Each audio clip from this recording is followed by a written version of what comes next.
Duk wani mayi da mace za ta saya ko kuma ta haɗa, to kumbura mata nono zai yi na ɗan lokaci kaɗan. Ko da ya ɗauki lokaci mai tsawo daga mace ta shayar da yaro ɗaya, idan ya yi laushi, wannan shi ne zai sa mace ka ga tana shan wahalar gyaran nono.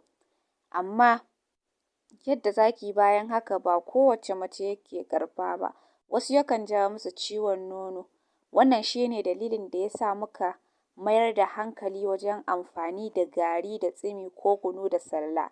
Ana shan wahala amma kuma shi ne yake tabbatar da ginshiƙin nono ya daɗe bai faɗi ba. Saboda haka idan dai da gyara nono zaki duk in dai da gyaran nono zaki, duk inda kika je zaki dawo wajen mu.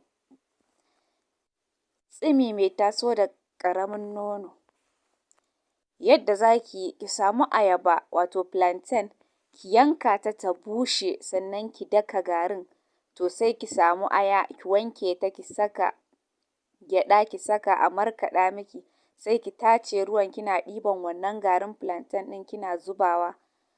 Kina zuba madara peak kina sha kamar sau 2 a rana. Kafin sati ɗaya za ki ga canji sosai. Nononki za su taso su ciko. Yadda ake haɗa garin gyaran nono.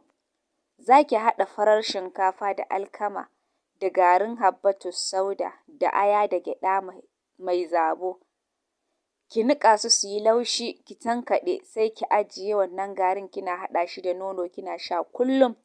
Wannan shi ne haɗin da zai sa nono ya ciko ya ƙara girma, kuma ko budurwa za ta iya yi. To, za ku iya danna subscribe sannan ku danna alamar ƙararrawa domin samun sababbin abubuwanmu da zarar mun ɗaura.